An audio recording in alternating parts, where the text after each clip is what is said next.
Bartleby, the Scrivener. A Story of Wall Street. By Herman Melville. I am a rather elderly man. The nature of my avocations for the last 30 years has brought me into more than ordinary contact with what would seem an interesting and somewhat singular set of men, of whom as yet nothing that I know of has ever been written. I mean the law copyists or scriveners. I have known very many of them, professionally and privately, and if I pleased, could relate divers histories, at which good-natured gentlemen might smile, and sentimental souls might weep. But I waive the biographies of all other scriveners for a few passages in the life of Bartleby, who was a scrivener of the strangest I ever saw or heard of. While of other law copyists, I might write the complete life. Of Bartleby, nothing of that sort can be done. I believe that no materials exist for a full and satisfactory biography of this man. It is an irreparable loss to literature.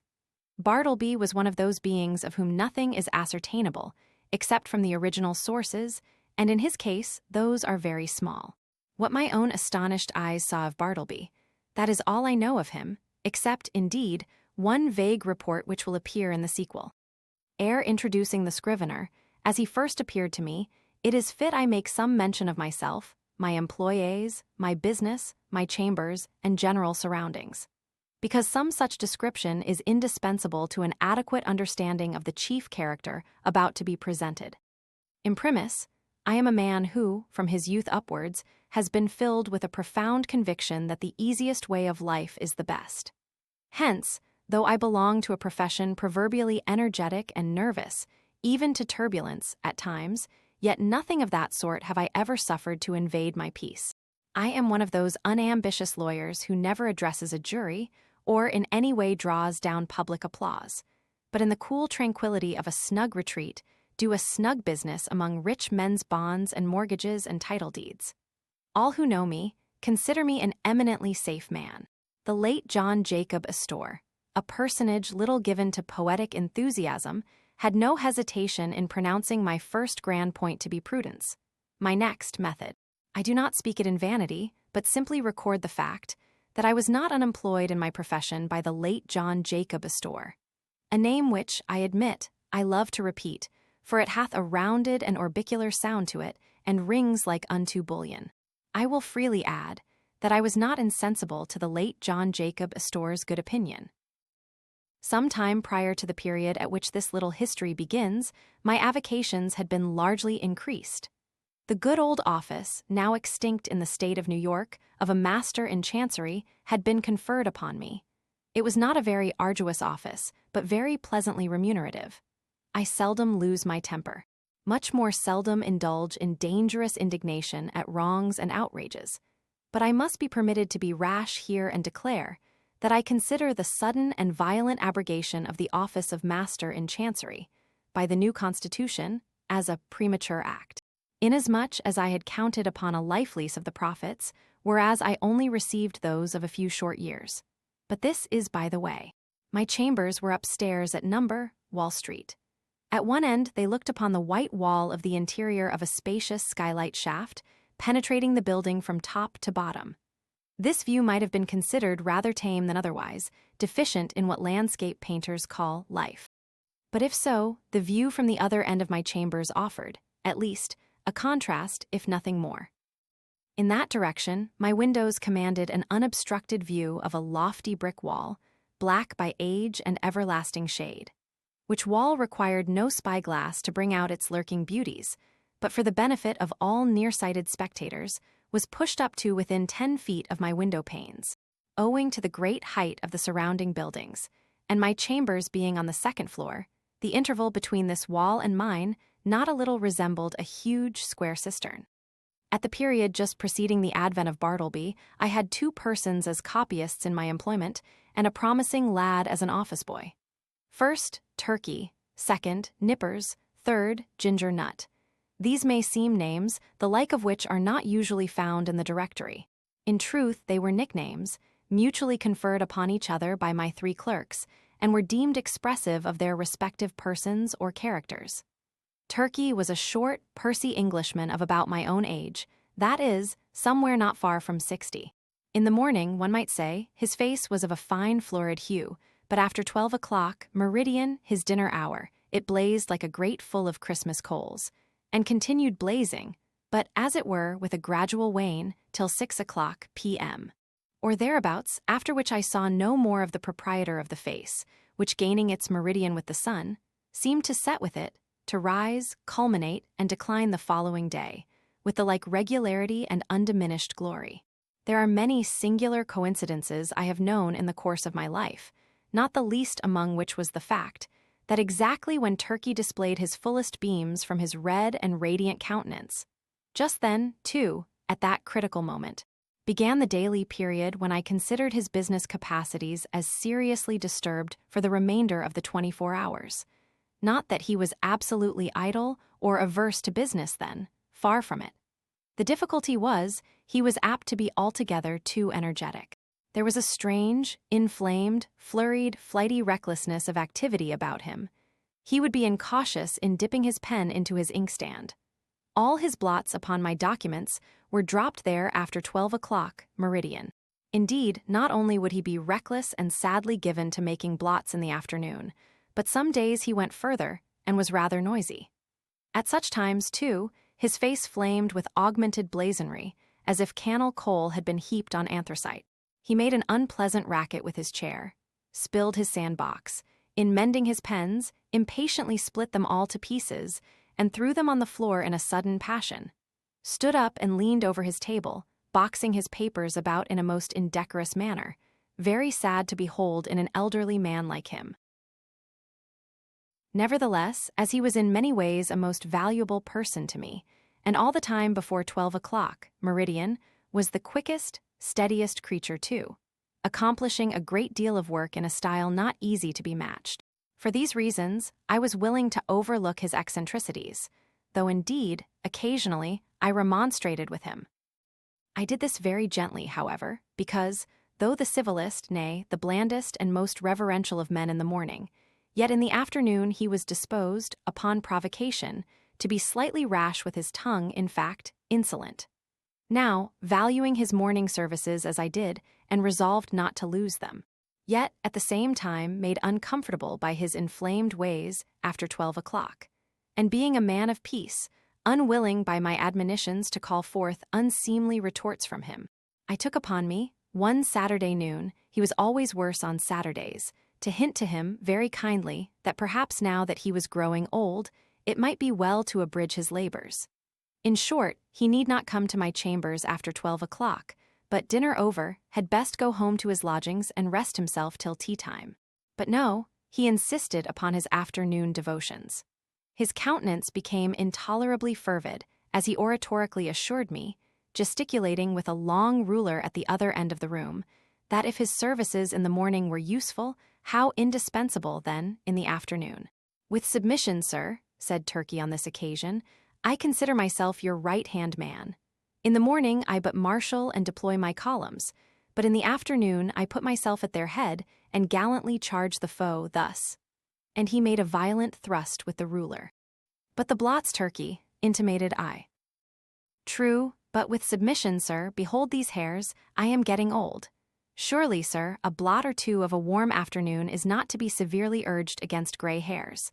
Old age, even if it blot the page, is honorable. With submission, sir, we both are getting old. This appeal to my fellow feeling was hardly to be resisted. At all events, I saw that go he would not. So I made up my mind to let him stay, resolving, nevertheless, to see to it that during the afternoon he had to do with my less important papers. Nippers, the second on my list, was a whiskered, sallow, and, upon the whole, rather piratical-looking young man of about 25. I always deemed him the victim of two evil powers, ambition and indigestion. The ambition was evinced by a cert impatience of the duties of a mere copyist, an unwarrantable usurpation of strictly professional affairs, such as the original drawing up of legal documents. The indigestion seemed betokened in an occasional nervous testiness and grinning irritability, causing the teeth to audibly grind together over mistakes committed in copying, unnecessary maledictions, hissed rather than spoken in the heat of business, and especially by a continual discontent with the height of the table where he worked. Though of a very ingenious mechanical turn, Nippers could never get this table to suit him. He put chips under it, blocks of various sorts, bits of pasteboard, and at last went so far as to attempt an exquisite adjustment by final pieces of folded blotting paper. But no invention would answer. If, for the sake of easing his back, he brought the table lid at a sharp angle well up towards his chin, and wrote there like a man using the steep roof of a Dutch house for his desk. Then he declared that it stopped the circulation in his arms. If now he lowered the table to his waistbands and stooped over it in writing, then there was a sore aching in his back. In short, the truth of the matter was, Nippers knew not what he wanted. Or, if he wanted anything, it was to be rid of a Scrivener's table altogether. Among the manifestations of his diseased ambition was a fondness he had for receiving visits from certain ambiguous-looking fellows in seedy coats, whom he called his clients. Indeed, I was aware that not only was he, at times, considerable of a ward politician, but he occasionally did a little business at the justices' courts, and was not unknown on the steps of the tombs. I have good reason to believe, however, that one individual who called upon him at my chambers, and who, with a grand air, he insisted was his client, was no other than a dun, and the alleged title deed, a bill. But with all his failings, and the annoyances he caused me, Nippers, like his compatriot Turkey, was a very useful man to me. Wrote a neat, swift hand, and when he chose, was not deficient in a gentlemanly sort of deportment. Added to this, he always dressed in a gentlemanly sort of way, and so, incidentally, reflected credit upon my chambers. Whereas, with respect to Turkey, I had much ado to keep him from being a reproach to me. His clothes were apt to look oily and smell of eating houses. He wore his pantaloons very loose and baggy in summer. His coats were execrable, his hat not to be handled. But while the hat was a thing of indifference to me, inasmuch as his natural civility and deference, as a dependent Englishman, always led him to doff it the moment he entered the room, yet his coat was another matter. Concerning his coats, I reasoned with him, but with no effect. The truth was, I suppose, that a man of so small an income could not afford to sport such a lustrous face and a lustrous coat at one and the same time. As Nippers once observed, Turkey's money went chiefly for red ink. One winter day, I presented Turkey with a highly respectable-looking coat of my own, a padded gray coat of a most comfortable warmth, and which buttoned straight up from the knee to the neck. I thought Turkey would appreciate the favor and abate his rashness and obstreperousness of afternoons.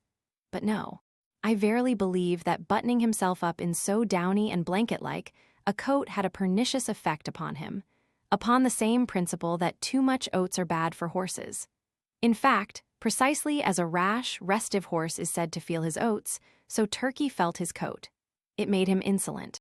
He was a man whom prosperity harmed. Though concerning the self-indulgent habits of Turkey I had my own private surmises, yet touching Nippers I was well persuaded that whatever might be his faults in other respects, he was, at least, a temperate young man. But indeed, nature herself seemed to have been his vintner, and at his birth charged him so thoroughly with an irritable, brandy-like disposition that all subsequent potations were needless. When I consider how, amid the stillness of my chambers, Nippers would sometimes impatiently rise from his seat, and stooping over his table, spread his arms wide apart, seize the whole desk and move it, and jerk it, with a grim, grinding motion on the floor, as if the table were a perverse voluntary agent. Intent on thwarting and vexing him, I plainly perceived that for Nippers, brandy and water were altogether superfluous. It was fortunate for me that, owing to its peculiar cause, indigestion, the irritability and consequent nervousness of Nippers were mainly observable in the morning, while in the afternoon he was comparatively mild. So that Turkey's paroxysms only coming on about 12 o'clock, I never had to do with their eccentricities at one time. Their fits relieved each other like guards. When Nippers was on, Turkey was off, and vice versa. This was a good natural arrangement under the circumstances. Ginger Nut, the third on my list, was a lad some 12 years old.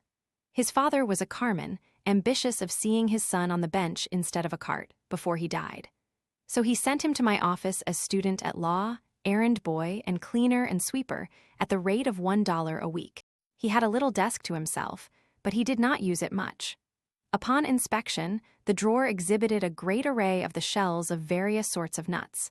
Indeed, to this quick-witted youth, the whole noble science of the law was contained in a nutshell, not the least among the employments of ginger nut, as well as one which he discharged with the most alacrity, was his duty as cake and apple purveyor for turkey and nippers. Copying law papers being proverbially dry, husky sort of business, my two scriveners were fain to moisten their mouths very often with Spitzenbergs to be had at the numerous stalls nigh the custom house and post office. Also, they sent ginger nut very frequently for that peculiar cake, small, flat, round, and very spicy, after which he had been named by them. Of a cold morning when business was but dull, Turkey would gobble up scores of these cakes, as if they were mere wafers. Indeed, they sell them at the rate of 6 or 8 for a penny, the scrape of his pen blending with the crunching of the crisp particles in his mouth. Of all the fiery afternoon blunders and flurried rashnesses of Turkey, was his once moistening a ginger cake between his lips, and clapping it on to a mortgage for a seal. I came within an ace of dismissing him then, but he mollified me by making an oriental bow, and saying, "With submission, sir, it was generous of me to find you in stationery on my own account."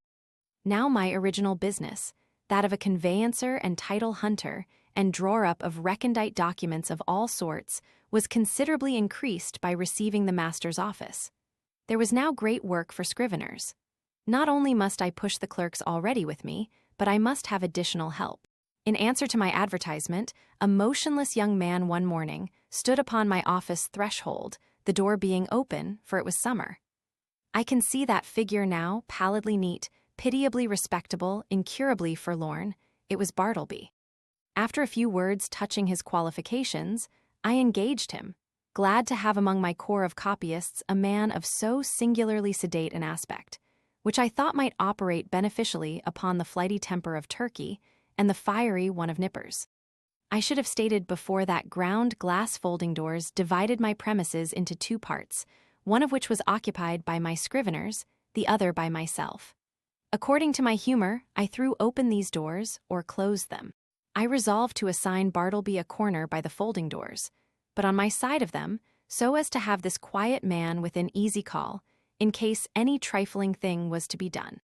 I placed his desk close up to a small side window in that part of the room, a window which originally had afforded a lateral view of certain grimy backyards and bricks, but which, owing to subsequent erections, commanded at present no view at all, though it gave some light. Within 3 feet of the panes was a wall, and the light came down from far above, between 2 lofty buildings, as from a very small opening in a dome.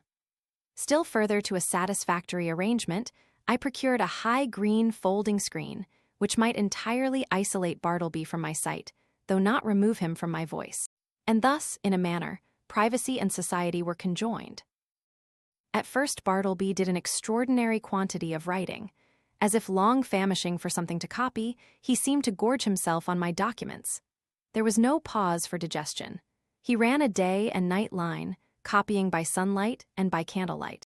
I should have been quite delighted with his application had he been cheerfully industrious. But he wrote on silently, palely, mechanically. It is, of course, an indispensable part of a scrivener's business to verify the accuracy of his copy, word by word. Where there are 2 or more scriveners in an office, they assist each other in this examination, one reading from the copy, the other holding the original. It is a very dull, wearisome, and lethargic affair. I can readily imagine that to some sanguine temperaments it would be altogether intolerable. For example, I cannot credit that the meddlesome poet Byron would have contentedly sat down with Bartleby to examine a law document of, say, 500 pages, closely written in a crimpy hand. Now and then, in the haste of business, it had been my habit to assist in comparing some brief document myself, calling Turkey or Nippers for this purpose. One object I had in placing Bartleby so handy to me behind the screen was to avail myself of his services on such trivial occasions. It was on the 3rd day, I think, of his being with me, and before any necessity had arisen for having his own writing examined, that, being much hurried to complete a small affair I had in hand, I abruptly called to Bartleby.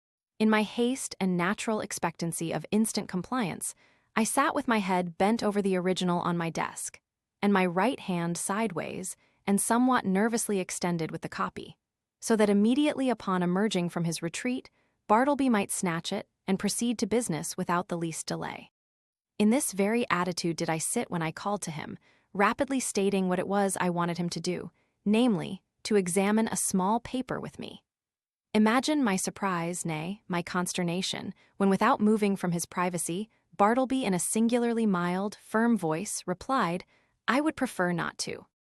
I sat a while in perfect silence, rallying my stunned faculties. Immediately it occurred to me that my ears had deceived me, or Bartleby had entirely misunderstood my meaning. I repeated my request in the clearest tone I could assume, but in quite as clear a one came the previous reply, "I would prefer not to." "Prefer not to," echoed I, rising in high excitement and crossing the room with a stride. "What do you mean? Are you moonstruck? I want you to help me compare this sheet here, take it," and I thrust it towards him. "I would prefer not to," said he. I looked at him steadfastly. His face was leanly composed, his gray eye dimly calm. Not a wrinkle of agitation rippled him. Had there been the least uneasiness, anger, impatience, or impertinence in his manner?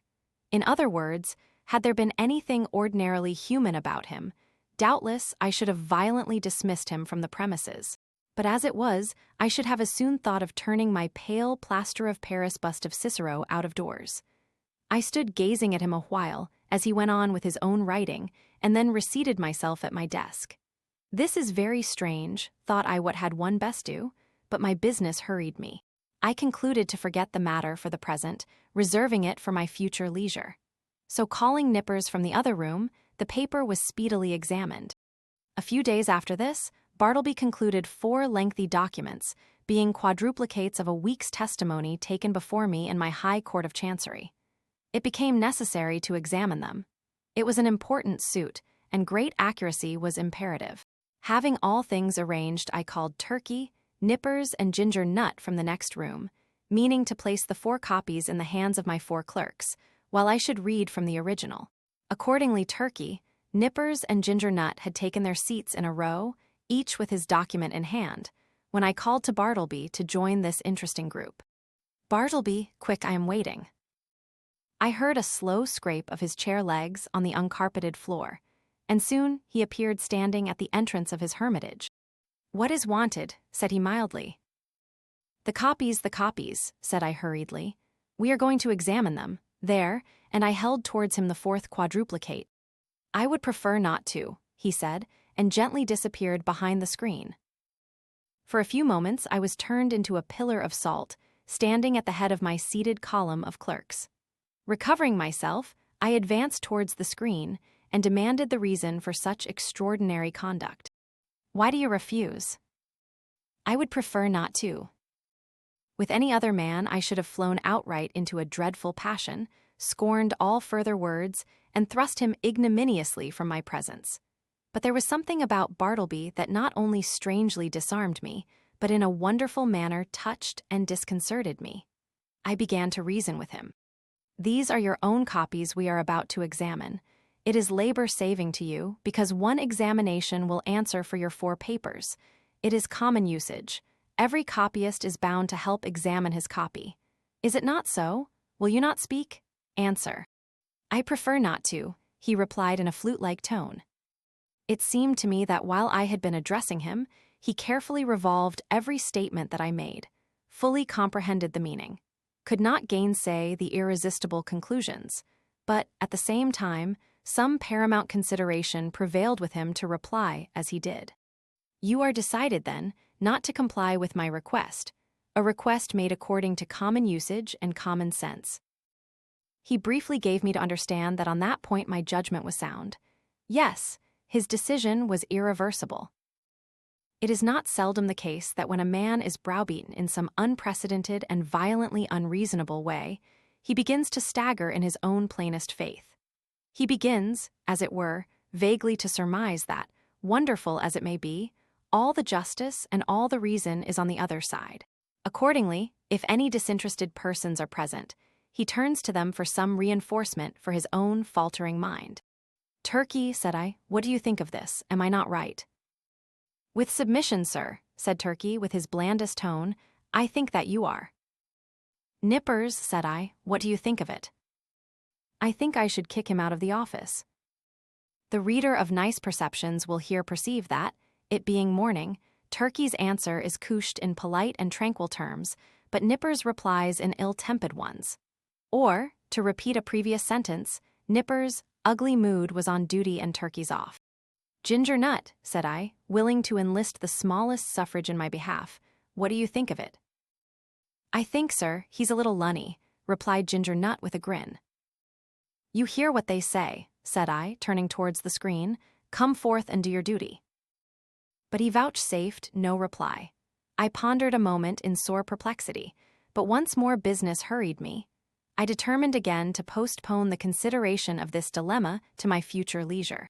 With a little trouble we made out to examine the papers without Bartleby, though at every page or two, Turkey deferentially dropped his opinion that this proceeding was quite out of the common, while Nippers, twitching in his chair with a dyspeptic nervousness, ground out between his set teeth occasional hissing maledictions against the stubborn oaf behind the screen. And for his Nippers' part, this was the first and the last time he would do another man's business without pay. Meanwhile, Bartleby sat in his hermitage, oblivious to everything but his own peculiar business there. Some days passed, the Scrivener being employed upon another lengthy work. His late remarkable conduct led me to regard his ways narrowly. I observed that he never went to dinner, indeed that he never went anywhere. As yet I had never of my personal knowledge known him to be outside of my office. He was a perpetual sentry in the corner. At about 11 o'clock, though, in the morning, I noticed that Ginger Nut would advance toward the opening in Bartleby's screen, as if silently beckoned thither by a gesture invisible to me where I sat. The boy would then leave the office jingling a few pence, and reappear with a handful of ginger nuts which he delivered in the hermitage, receiving 2 of the cakes for his trouble. He lives, then, on ginger nuts, thought I, never eats a dinner, properly speaking. He must be a vegetarian then, but no, he never eats even vegetables, he eats nothing but ginger nuts. My mind then ran on in reveries concerning the probable effects upon the human constitution of living entirely on ginger nuts. Ginger nuts are so called because they contain ginger as one of their peculiar constituents, and the final flavoring one. Now what was ginger? A hot, spicy thing. Was Bartleby hot and spicy? Not at all. Ginger, then, had no effect upon Bartleby. Probably he preferred it should have none. Nothing so aggravates an earnest person as a passive resistance. If the individual so resisted be of a not inhumane temper, and the resisting one perfectly harmless in his passivity, then, in the better moods of the former, he will endeavor charitably to construe to his imagination what proves impossible to be solved by his judgment. Even so, for the most part, I regarded Bartleby and his ways. Poor fellow, thought I, he means no mischief. It is plain he intends no insolence. His aspect sufficiently evinces that his eccentricities are involuntary. He is useful to me. I can get along with him. If I turn him away, the chances are he will fall in with some less indulgent employer, and then he will be rudely treated and perhaps driven forth miserably to starve. Yes, here I can cheaply purchase a delicious self-approval. To befriend Bartleby, to humor him in his strange willfulness, will cost me little or nothing, while I lay up in my soul what will eventually prove a sweet morsel for my conscience. But this mood was not invariable with me. The passiveness of Bartleby sometimes irritated me. I felt strangely goaded on to encounter him in new opposition, to elicit some angry spark from him answerable to my own.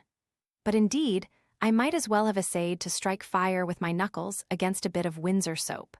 But one afternoon, the evil impulse in me mastered me, and the following little scene ensued. Bartleby, said I, when those papers are all copied, I will compare them with you.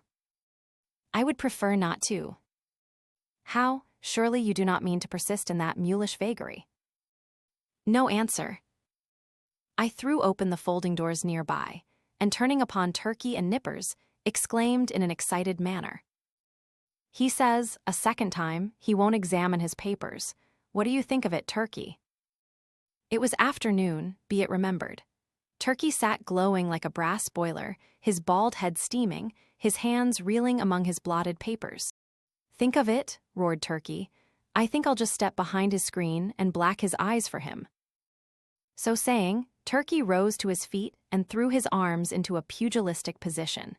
He was hurrying away to make good his promise when I detained him, alarmed at the effect of incautiously rousing Turkey's combativeness after dinner. "Sit down, Turkey," said I, "and hear what Nippers has to say. What do you think of it, Nippers? Would I not be justified in immediately dismissing Bartleby?" "Excuse me, that is for you to decide, sir. I think his conduct quite unusual and indeed unjust as regards Turkey and myself, but it may only be a passing whim." "Ah," exclaimed I, "you have strangely changed your mind then. You speak very gently of him now." "All beer," cried Turkey. "Gentleness is effects of beer. Nippers and I dined together today. You see how gentle I am, sir. Shall I go and black his eyes?" "You refer to Bartleby, I suppose." "No, not today, Turkey," I replied. "Pray put up your fists." I closed the doors and again advanced towards Bartleby. I felt additional incentives tempting me to my fate. I burned to be rebelled against again. I remembered that Bartleby never left the office. "Bartleby," said I, "Ginger Nut is away. Just step round to the post office, won't you? It was but a 3-minute walk, and see if there is anything for me." "I would prefer not to." "You will not." "I prefer not."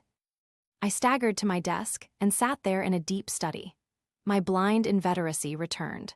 Was there any other thing in which I could procure myself to be ignominiously repulsed by this lean, penniless wight? My hired clerk, what added thing is there, perfectly reasonable, that he will be sure to refuse to do? "Bartleby." No answer. "Bartleby," in a louder tone. No answer. "Bartleby," I roared. Like a very ghost, agreeably to the laws of magical invocation, at the third summons, he appeared at the entrance of his hermitage.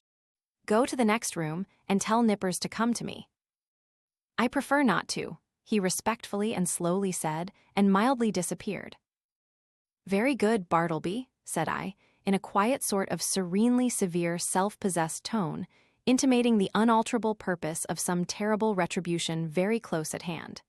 At the moment, I half intended something of the kind, but upon the whole, as it was drawing towards my dinner hour, I thought it best to put on my hat and walk home for the day, suffering much from perplexity and distress of mind. Shall I acknowledge it? The conclusion of this whole business was that it soon became a fixed fact of my chambers that a pale young scrivener, by the name of Bartleby, and a desk there, that he copied for me at the usual rate of 4 cents a folio, 100 words, but he was permanently exempt from examining the work done by him, that duty being transferred to Turkey and Nippers, one of compliment doubtless to their superior acuteness. Moreover, said Bartleby was never on any account to be dispatched on the most trivial errand of any sort, and that even if entreated to take upon him such a matter, it was generally understood that he would prefer not to, in other words, that he would refuse point blank. As days passed on, I became considerably reconciled to Bartleby. His steadiness, his freedom from all dissipation, his incessant industry, except when he chose to throw himself into a standing reverie behind his screen, his great stillness, his unalterableness of demeanor under all circumstances, made him a valuable acquisition. One prime thing was this: he was always there, first in the morning, continually through the day, and the last at night. I had a singular confidence in his honesty. I felt my most precious papers perfectly safe in his hands. Sometimes, to be sure, I could not, for the very soul of me, avoid falling into sudden spasmodic passions with him.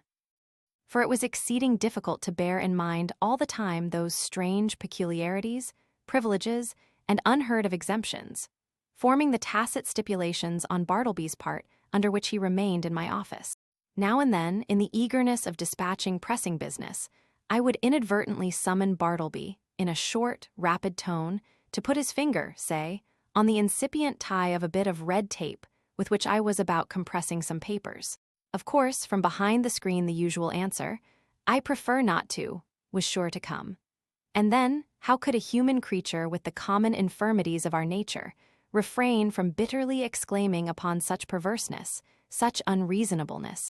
However, every added repulse of this sort, which I received, only tended to lessen the probability of my repeating the inadvertence. Here it must be said that according to the custom of most legal gentlemen occupying chambers in densely populated law buildings, there were several keys to my door. One was kept by a woman residing in the attic, which person weekly scrubbed and daily swept and dusted my apartments. Another was kept by Turkey for convenience sake. The third I sometimes carried in my own pocket. The fourth I knew not who had. Now, one Sunday morning I happened to go to Trinity Church to hear a celebrated preacher, and finding myself rather early on the ground, I thought I would walk around to my chambers for a while.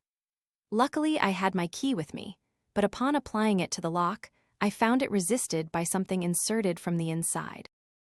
Quite surprised, I called out, when to my consternation a key was turned from within. And thrusting his lean visage at me, and holding the door ajar, the apparition of Bartleby appeared in his shirt sleeves and otherwise in a strangely tattered dishabille, saying quietly that he was sorry, but he was deeply engaged just then, and preferred not admitting me at present. In a brief word or two, he moreover added that perhaps I had better walk round the block 2 or 3 times, and by that time he would probably have concluded his affairs. Now the utterly unsurmised appearance of Bartleby, tenanting my law chambers of a Sunday morning, with his cadaverously gentlemanly nonchalance, yet withal firm and self-possessed, had such a strange effect upon me that incontinently I slunk away from my own door and did as desired, but not without sundry twinges of impotent rebellion against the mild effrontery of this unaccountable Scrivener. Indeed, it was his wonderful mildness chiefly, which not only disarmed me, but unmanned me, as it were. For I consider that one, for the time, is a sort of unmanned when he tranquilly permits his hired clerk to dictate to him, and order him away from his own premises. Furthermore, I was full of uneasiness as to what Bartleby could possibly be doing in my office in his shirt sleeves, and in an otherwise dismantled condition of a Sunday morning. Was anything amiss going on? Nay, that was out of the question. It was not to be thought of for a moment that Bartleby was an immoral person. But what could he be doing there? Copying? Nay again, whatever might be his eccentricities, Bartleby was an eminently decorous person. He would be the last man to sit down to his desk in any state approaching to nudity. Besides, it was Sunday, and there was something about Bartleby that forbade the supposition that he would by any secular occupation violate the proprieties of the day. Nevertheless, my mind was not pacified, and full of a restless curiosity, at last I returned to the door. Without hindrance, I inserted my key, opened it, and entered. Bartleby was not to be seen. I looked round anxiously, peeped behind his screen, but it was very plain that he was gone. Upon more closely examining the place, I surmised that for an indefinite period Bartleby must have ate, dressed, and slept in my office, and that too without plate, mirror, or bed. The cushioned seat of a rickety old sofa in one corner bore the faint impress of a lean, reclining form. Rolled away under his desk, I found a blanket. Under the empty grate, a blacking box and brush. On a chair, a tin basin with soap and a ragged towel. In a newspaper, a few crumbs of ginger nuts and a morsel of cheese. Yes, thought I, it is evident enough that Bartleby has been making his home here, keeping bachelor's hall all by himself. Immediately then the thought came sweeping across me, what miserable friendlessness and loneliness are here revealed. His poverty is great, but his solitude, how horrible, think of it. Of a Sunday, Wall Street is deserted as Petra, and every night of every day it is an emptiness. This building, too, which of weekdays hums with industry and life, at nightfall echoes with sheer vacancy, and all through Sunday is forlorn. And here Bartleby makes his home, sole spectator of a solitude which he has seen all populous, a sort of innocent and transformed merriest brooding among the ruins of Carthage. For the first time in my life, a feeling of overpowering stinging melancholy seized me. Before, I had never experienced aught but a not unpleasing sadness. The bond of a common humanity now drew me irresistibly to gloom, a fraternal melancholy, for both I and Bartleby were sons of Adam. I remembered the bright silks and sparkling faces I had seen that day, in gala trim, swan-like sailing down the Mississippi of Broadway. And I contrasted them with the pallid copyist, and thought to myself, ah, happiness courts the light, so we deem the world is gay. But misery hides aloof, so we deem that misery there is none. These sad fancyings, chimeras, doubtless, of a sick and silly brain, led on to other and more special thoughts, concerning the eccentricities of Bartleby. Presentiments of strange discoveries hovered round me. The Scrivener's pale form appeared to me laid out, among uncaring strangers, in its shivering winding sheet. Suddenly I was attracted by Bartleby's closed desk, the key in open sight left in the lock. I mean no mischief, seek the gratification of no heartless curiosity, thought I. Besides, the desk is mine, and its contents too, so I will make bold to look within. Everything was methodically arranged, the papers smoothly placed. The pigeonholes were deep, and removing the files of documents, I groped into their recesses. Presently I felt something there and dragged it out. It was an old bandana handkerchief, heavy and knotted. I opened it and saw it was a savings bank. I now recalled all the quiet mysteries which I had noted in the man. I remembered that he never spoke but to answer, that though at intervals he had considerable time to himself, yet I had never seen him reading, no, not even a newspaper. That for long periods he would stand looking out, at his pale window behind the screen, upon the dead brick wall. I was quite sure he never visited any refectory or eating house, while his pale face clearly indicated that he never drank beer like turkey, or tea and coffee even, like other men, that he never went anywhere in particular that I could learn, never went out for a walk, unless indeed that was the case at present, that he had declined telling who he was, or whence he came, or whether he had any relatives in the world, that though so thin and pale, he never complained of ill health. And more than all, I remembered a certain unconscious air of pallid, how shall I call it? Of pallid haughtiness, say, or rather an austere reserve about him, which had positively awed me into my tame compliance with his eccentricities, when I had feared to ask him to do the slightest incidental thing for me, even though I might know, from his long-continued motionlessness, that behind his screen he must be standing in one of those dead-wall reveries of his. Revolving all these things, and coupling them with the recently discovered fact that he made my office his constant abiding place and home, and not forgetful of his morbid moodiness. Revolving all these things, a prudential feeling began to steal over me. My first emotions had been those of pure melancholy and sincerest pity, but just in proportion as the forlornness of Bartleby grew and grew to my imagination, did that same melancholy merge into fear, that pity into repulsion. So true it is, and so terrible too, that up to a certain point the thought or sight of misery enlists our best affections, but in certain special cases, beyond that point it does not. They err who would assert that invariably this is owing to the inherent selfishness of the human heart. It rather proceeds from a certain hopelessness of remedying excessive and organic ill. To a sensitive being, pity is not seldom pain. And when at last it is perceived that such pity cannot lead to effectual succor, common sense bids the soul rid of it.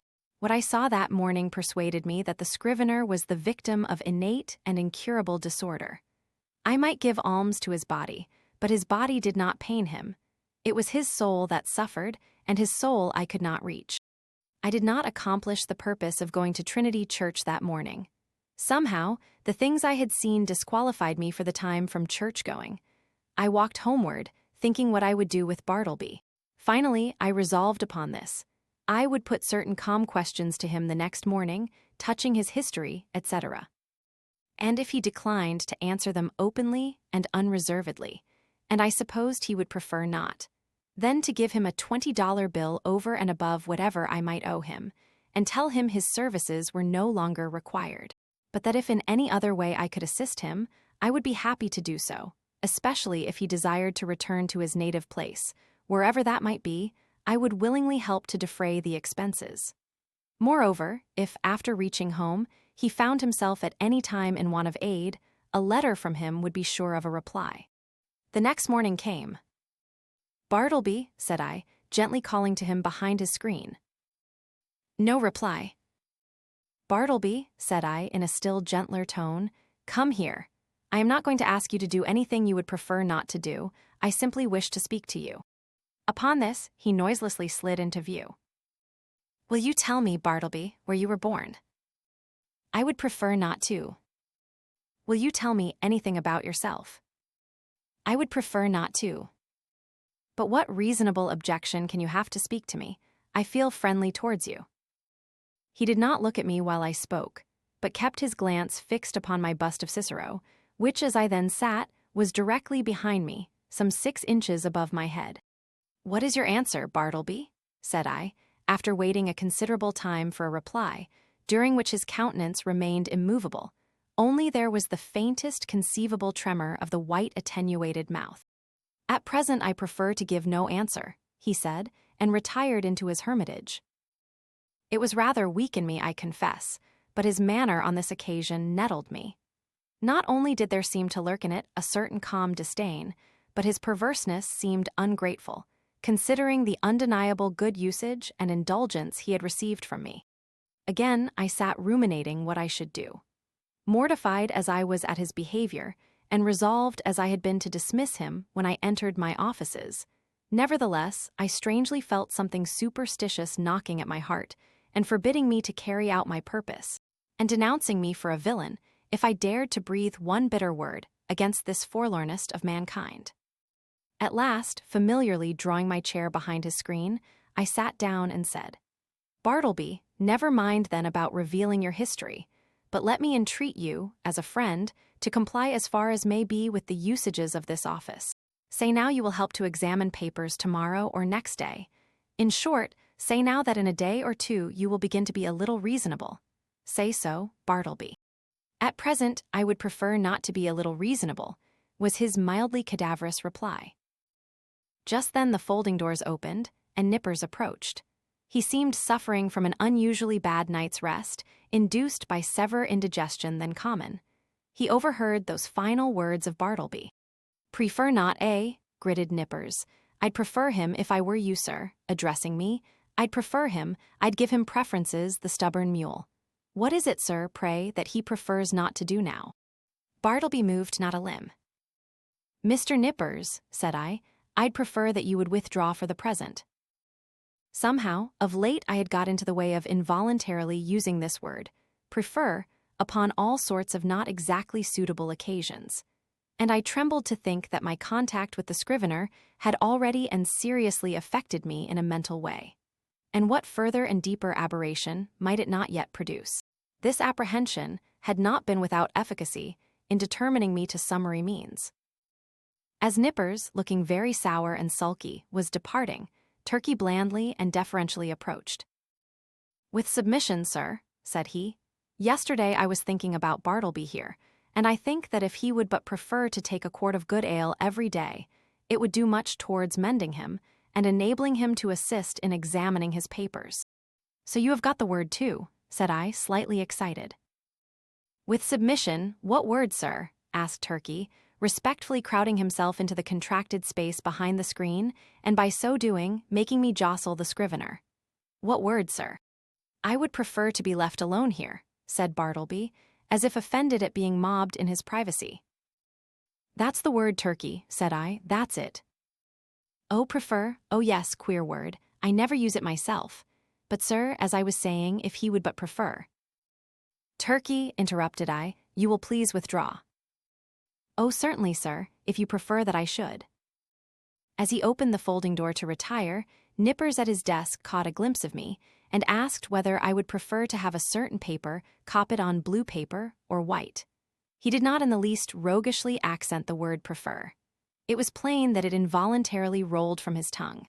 I thought to myself, surely I must get rid of a demented man, who already has in some degree turned the tongues, if not the heads of myself and clerks. But I thought it prudent not to break the dismission at once. The next day I noticed that Bartleby did nothing but stand at his window in his dead-wall reverie. Upon asking him why he did not write, he said that he had decided upon doing no more writing. "Why, how now, what next?" exclaimed I. "Do no more writing?" "No more." "And what is the reason?" "Do you not see the reason for yourself?" he indifferently replied. I looked steadfastly at him, and perceived that his eyes looked dull and glazed. Instantly it occurred to me that his unexampled diligence in copying by his dim window for the first few weeks of his stay with me might have temporarily impaired his vision. I was touched. I said something in condolence with him. I hinted that of course he did wisely in abstaining from writing for a while, and urged him to embrace that opportunity of taking wholesome exercise in the open air. This, however, he did not do. A few days after this, my other clerks being absent, and being in a great hurry to dispatch certain letters by the mail, I thought that, having nothing else earthly to do, Bartleby would surely be less inflexible than usual and carry these letters to the post office. But he blankly declined. So, much to my inconvenience, I went myself. Still added days went by. Whether Bartleby's eyes improved or not, I could not say. To all appearance, I thought they did. But when I asked him if they did, he vouchsafed no answer. At all events, he would do no copying. At last, in reply to my urgings, he informed me that he had permanently given up copying. "What?" exclaimed I. "Suppose your eyes should get entirely well, better than ever before, would you not copy then?" "I have given up copying," he answered and slid aside. He remained, as ever, a fixture in my chamber. Nay, if that were possible, he became still more of a fixture than before. What was to be done? He would do nothing in the office. Why should he stay there? In plain fact, he had now become a millstone to me, not only useless as a necklace, but afflictive to bear. Yet I was sorry for him. I speak less than truth when I say that, on his own account, he occasioned me uneasiness. If he would but have named a single relative or friend, I would instantly have written, and urged their taking the poor fellow away to some convenient retreat. But he seemed alone, absolutely alone in the universe. A bit of wreck in the mid-Atlantic. At length, necessities connected with my business tyrannized over all other considerations. Decently as I could, I told Bartleby that in 6 days' time he must unconditionally leave the office. I warned him to take measures, in the interval, for procuring some other abode. I offered to assist him in this endeavor if he himself would but take the first step towards a removal. "And when you finally quit me, Bartleby," added I shall see that you go not away entirely unprovided. 6 days from this hour, remember." At the expiration of that period, I peeped behind the screen, and lo, Bartleby was there. I buttoned up my coat, balanced myself, advanced slowly towards him, touched his shoulder, and said, "The time has come, you must quit this place. I am sorry for you. Here is money, but you must go." "I would prefer not," he replied, with his back still towards me. "You must." He remained silent. Now I had an unbounded confidence in this man's common honesty. He had frequently restored to me sixpences, and shillings carelessly dropped upon the floor, for I am apt to be very reckless in such shirt-button affairs. The proceeding, then, which followed will not be deemed extraordinary. "Bartleby," said I owe you $12 on account. Here are 32, the odd 20 are yours. Will you take it?" And I handed the bills towards him. But he made no motion. "I will leave them here then," putting them under a weight on the table. Then taking my hat and cane and going to the door, I tranquilly turned and added, "After you have removed your things from these offices, Bartleby, you will of course lock the door, since every one is now gone for the day but you, and if you please, slip your key underneath the mat so that I may have it in the morning. I shall not see you again, so good-bye to you. If hereafter in your new place of abode I can be of any service to you, do not fail to advise me by letter. Good-bye, Bartleby, and fare you well." But he answered not a word. Like the last column of some ruined temple, he remained standing mute and solitary in the middle of the otherwise deserted room. As I walked home in a pensive mood, my vanity got the better of my pity. I could not but highly plume myself on my masterly management in getting rid of Bartleby. Masterly, I call it, and such it must appear to any dispassionate thinker. The beauty of my procedure seemed to consist in its perfect quietness. There was no vulgar bullying, no bravado of any sort, no choleric hectoring, and striding to and fro across the apartment, jerking out vehement commands for Bartleby to bundle himself off with his beggarly traps. Nothing of the kind.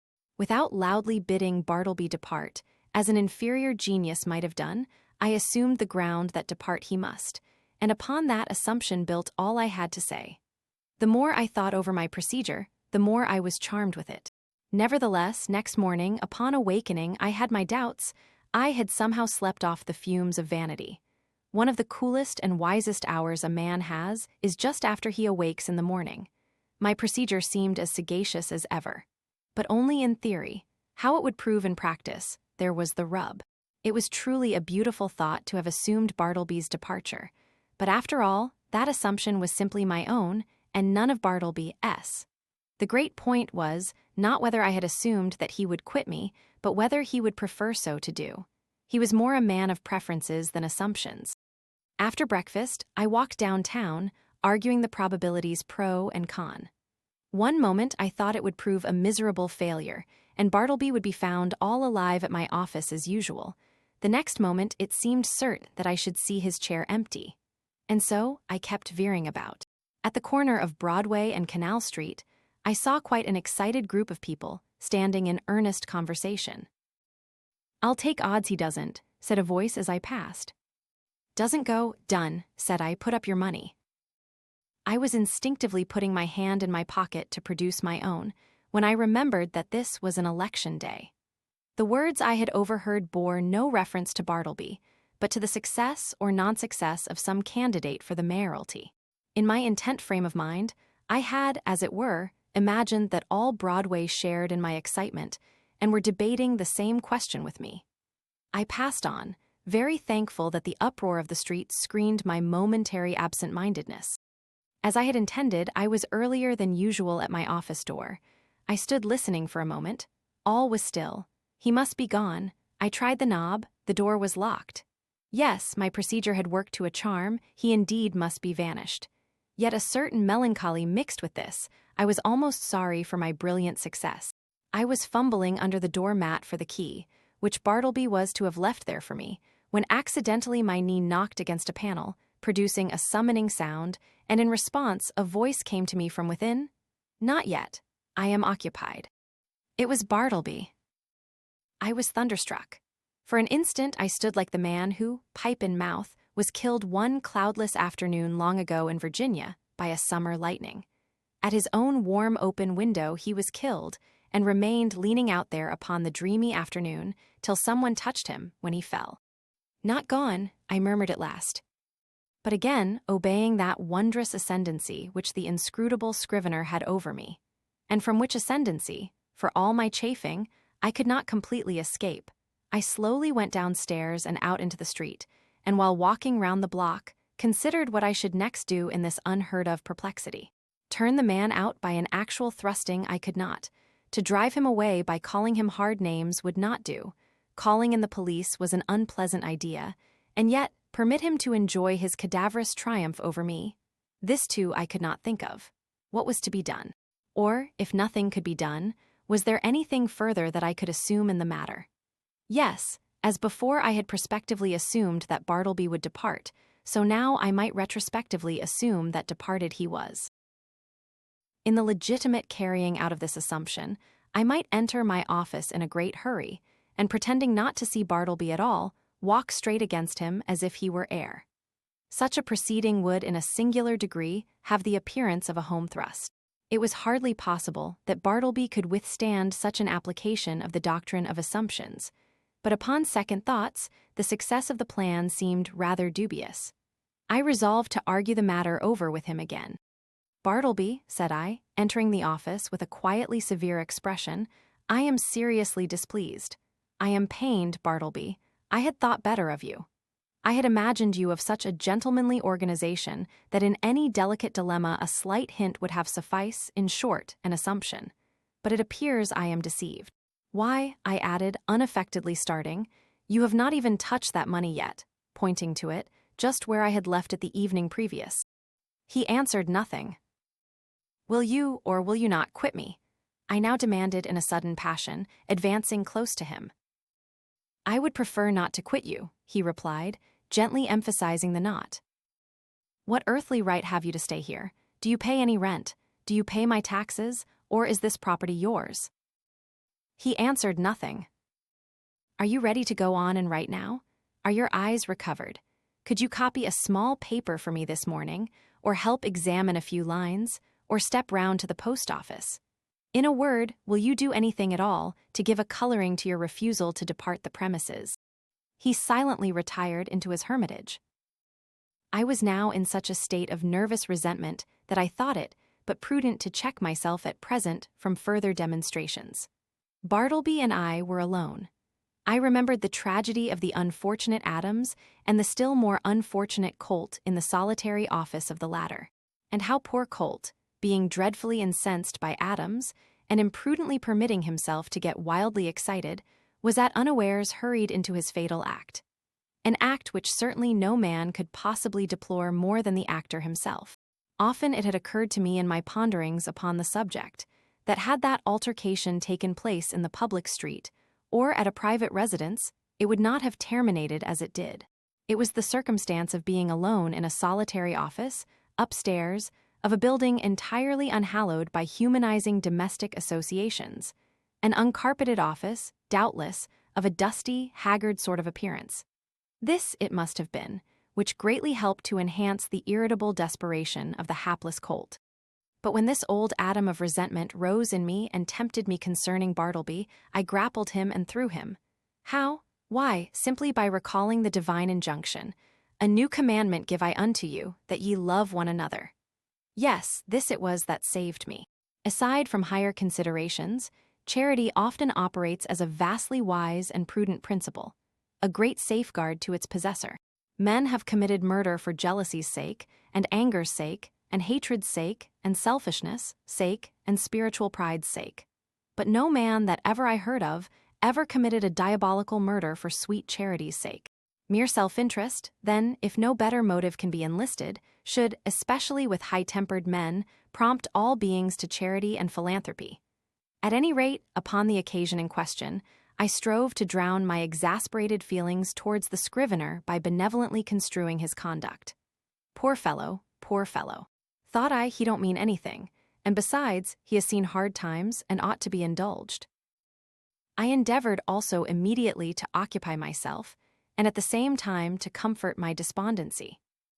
I tried to fancy that in the course of the morning, at such time as might prove agreeable to him, Bartleby, of his own free accord, would emerge from his hermitage, and take up some decided line of march in the direction of the door.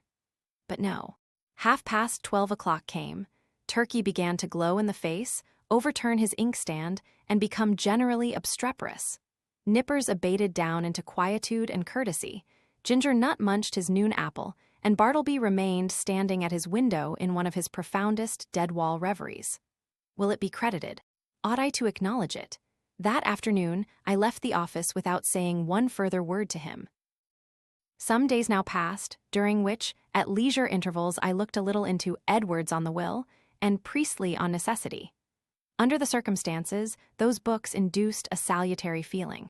Gradually, I slid into the persuasion that these troubles of mine touching the Scrivener had been all predestinated from eternity, and Bartleby was billeted upon me for some mysterious purpose of an all-wise providence, which it was not for a mere mortal like me to fathom. Yes, Bartleby, stay there behind your screen, thought I shall persecute you no more. You are harmless and noiseless as any of these old chairs. In short, I never feel so private as when I know you are here. At last I see it, I feel it. I penetrate to the predestinated purpose of my life. I am content. Others may have loftier parts to enact. But my mission in this world, Bartleby, is to furnish you with office room for such period as you may see fit to remain. I believe that this wise and blessed frame of mind would have continued with me, had it not been for the unsolicited and uncharitable remarks obtruded upon me by my professional friends who visited the rooms. But thus it often is, that the constant friction of illiberal minds wears out at last the best resolves of the more generous. Though to be sure, when I reflected upon it, it was not strange that people entering my office should be struck by the peculiar aspect of the unaccountable Bartleby, and so be tempted to throw out some sinister observations concerning him. Sometimes an attorney having business with me, and calling at my office, and finding no one but the Scrivener there, would undertake to obtain some sort of precise information from him touching my whereabouts. But without heeding his idle talk, Bartleby would remain standing immovable in the middle of the room. So after contemplating him in that position for a time, the attorney would depart, no wiser than he came. Also, when a reference was going on, and the room full of lawyers and witnesses and business was driving fast, some deeply occupied legal gentleman present, seeing Bartleby wholly unemployed, would request him to run round to his, the legal gentleman's, office and fetch some papers for him. Thereupon, Bartleby would tranquilly decline, and yet remain idle as before. Then the lawyer would give a great stare and turn to me, And what could I say? At last I was made aware that all through the circle of my professional acquaintance, a whisper of wonder was running round, having reference to the strange creature I kept at my office.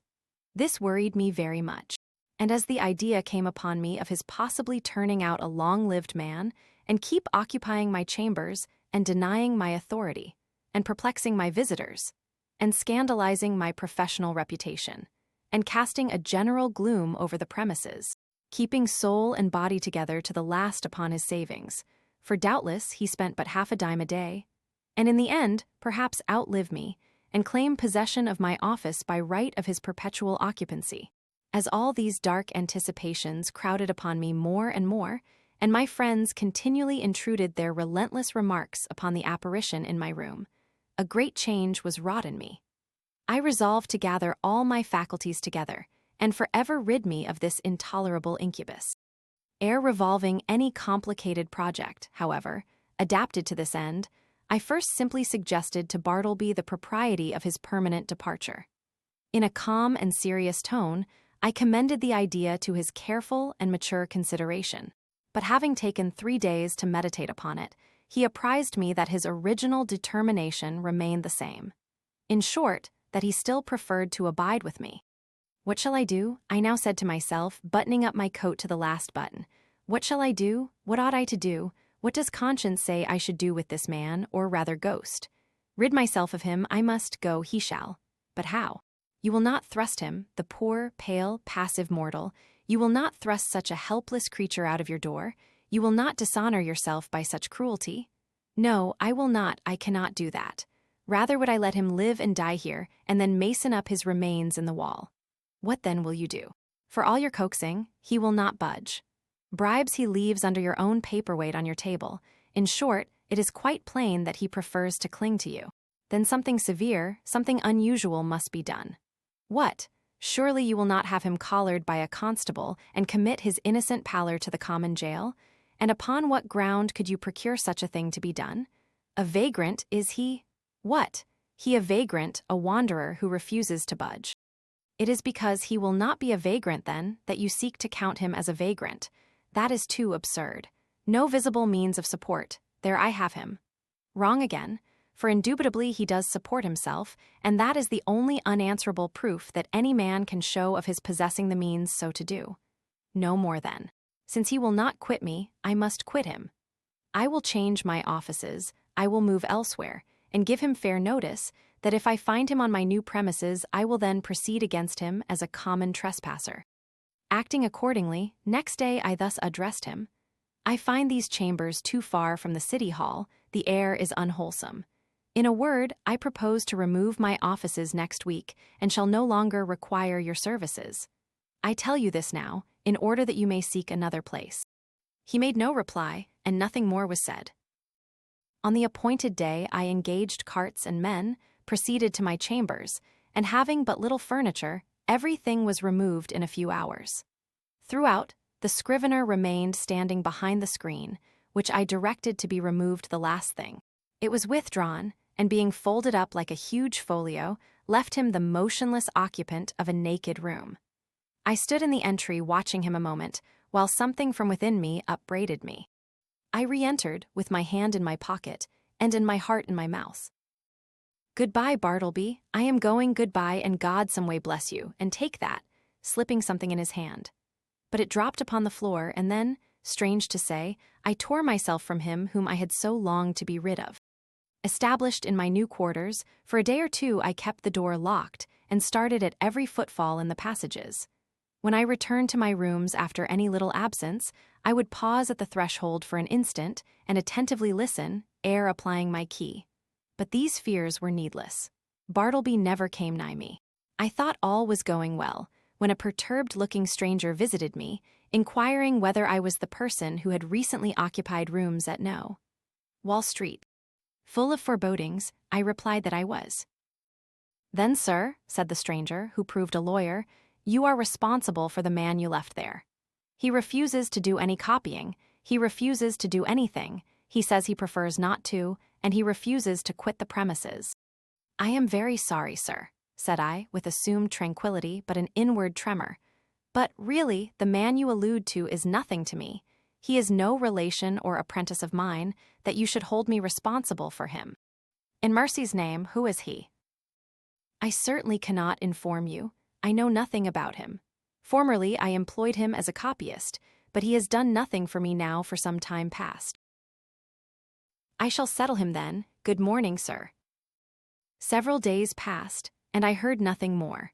And though I often felt a charitable prompting to call at the place and see poor Bartleby, yet a certain squeamishness of I know not what withheld me. All is over with him, by this time, thought I at last, when through another week no further intelligence reached me. But coming to my room the day after, I found several persons waiting at my door in a high state of nervous excitement. "That's the man, here he comes," cried the foremost one, whom I recognized as the lawyer who had previously called upon me alone.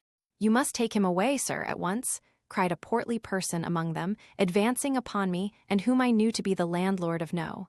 Wall Street. "These gentlemen, my tenants, cannot stand it any longer. Mr. B," pointing to the lawyer, "has turned him out of his room, and he now persists in haunting the building generally, sitting upon the banisters of the stairs by day and sleeping in the entry by night. Every body is concerned. Clients are leaving the offices. Some fears are entertained of a mob. Something you must do, and that without delay." Aghast at this torrent, I fell back before it, and would fain have locked myself in my new quarters.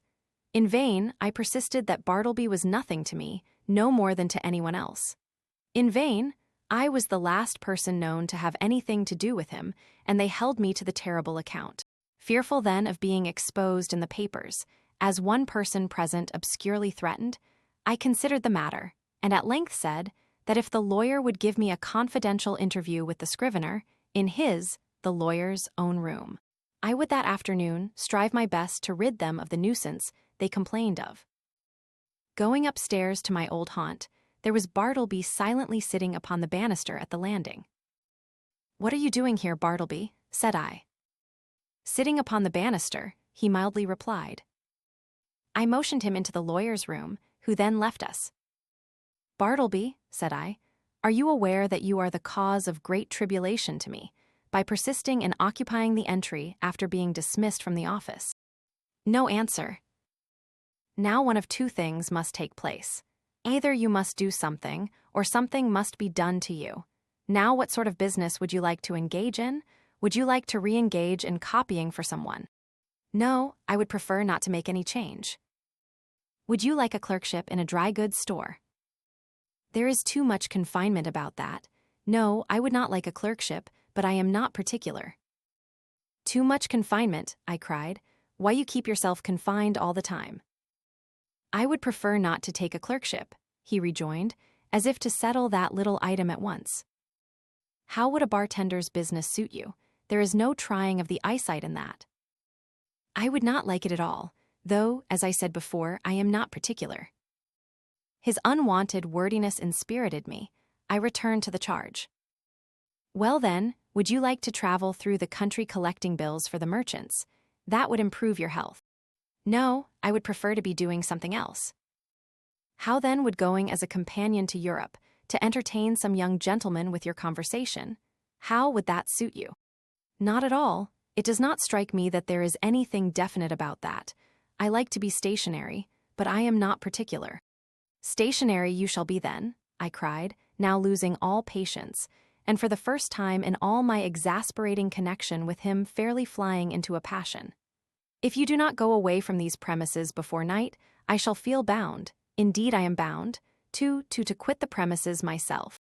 I rather absurdly concluded, knowing not with what possible threat to try to frighten his immobility into compliance. Despairing of all further efforts, I was precipitately leaving him, when a final thought occurred to me, one which had not been wholly unindulged before.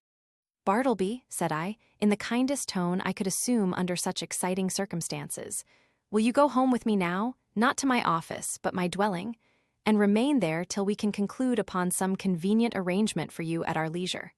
Come, let us start now, right away." No, at present I would prefer not to make any change at all.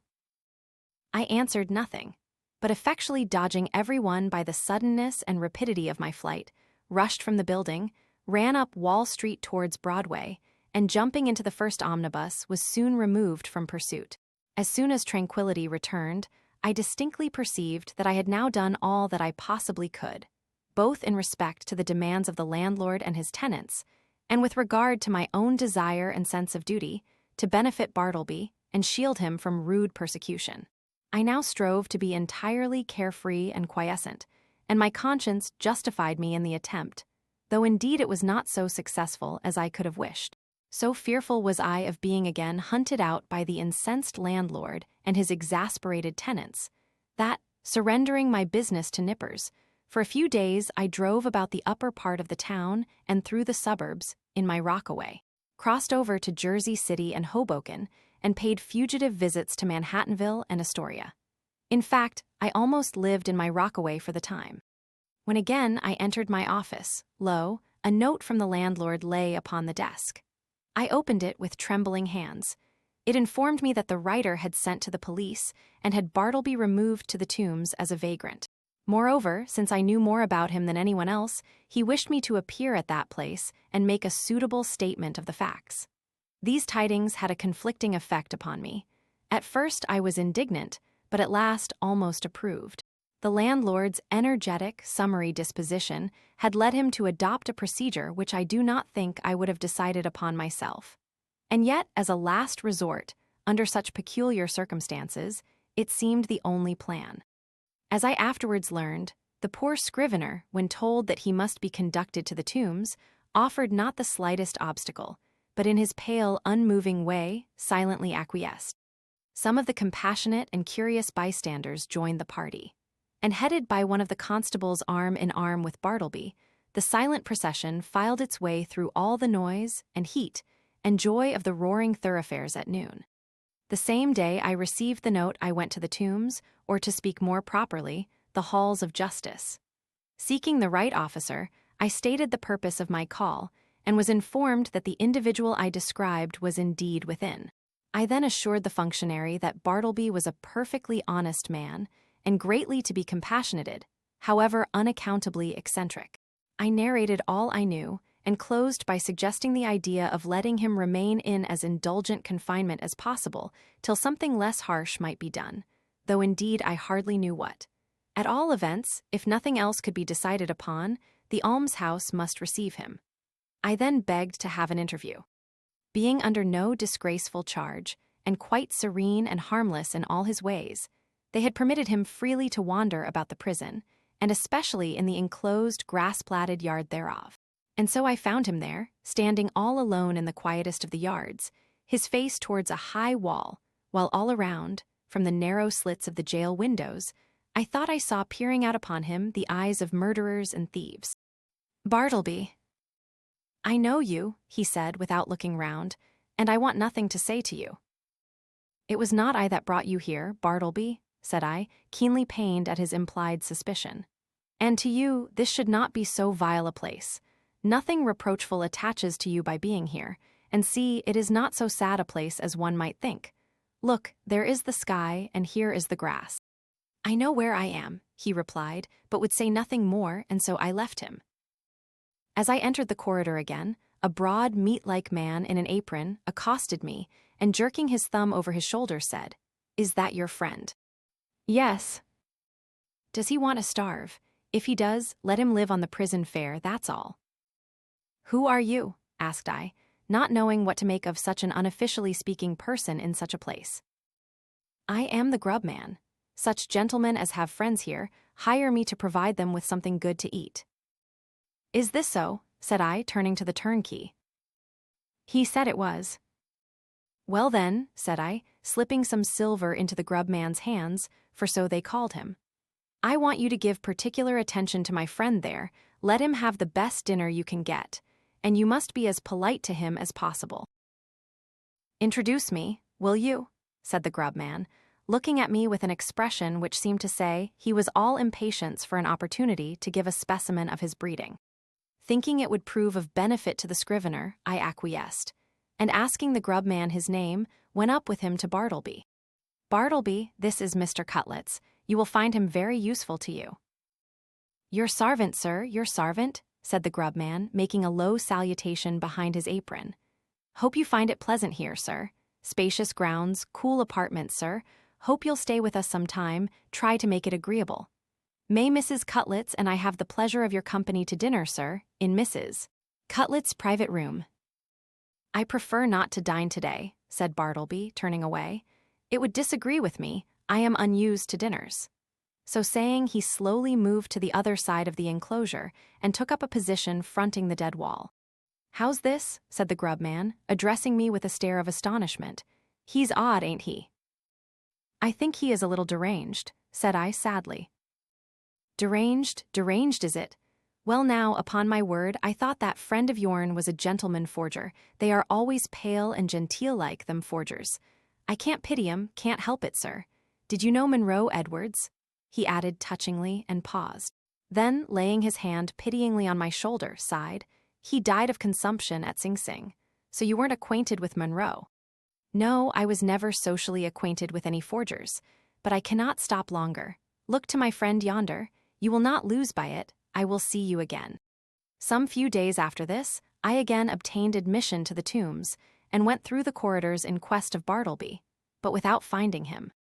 "I saw him coming from his cell not long ago," said a turnkey. "Maybe he's gone to loiter in the yards." So I went in that direction. "Are you looking for the silent man?" said another turnkey passing me. "Yonder he lies, sleeping in the yard there. 'Tis not 20 minutes since I saw him lie down." The yard was entirely quiet. It was not accessible to the common prisoners. The surrounding walls, of amazing thickness, kept off all sounds behind them. The Egyptian character of the masonry weighed upon me with its gloom, but a soft, imprisoned turf grew underfoot. The heart of the eternal pyramids, it seemed, wherein by some strange magic, through the clefts, grass seed dropped by birds had sprung. Strangely huddled at the base of the wall, his knees drawn up, and lying on his side, his head touching the cold stones, I saw the wasted Bartleby. But nothing stirred. I paused, then went close up to him, stooped over, and saw that his dim eyes were open. Otherwise, he seemed profoundly sleeping. Something prompted me to touch him.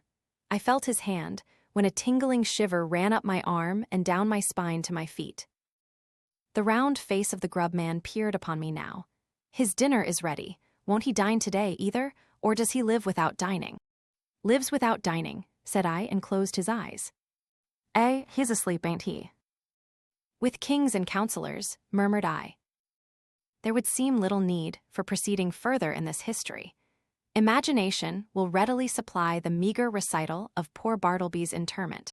But ere parting with the reader, let me say that if this little narrative has sufficiently interested him to awaken curiosity as to who Bartleby was and what manner of life he led prior to the present narrator's making his acquaintance, I can only reply that in such curiosity I fully share, but am wholly unable to gratify it.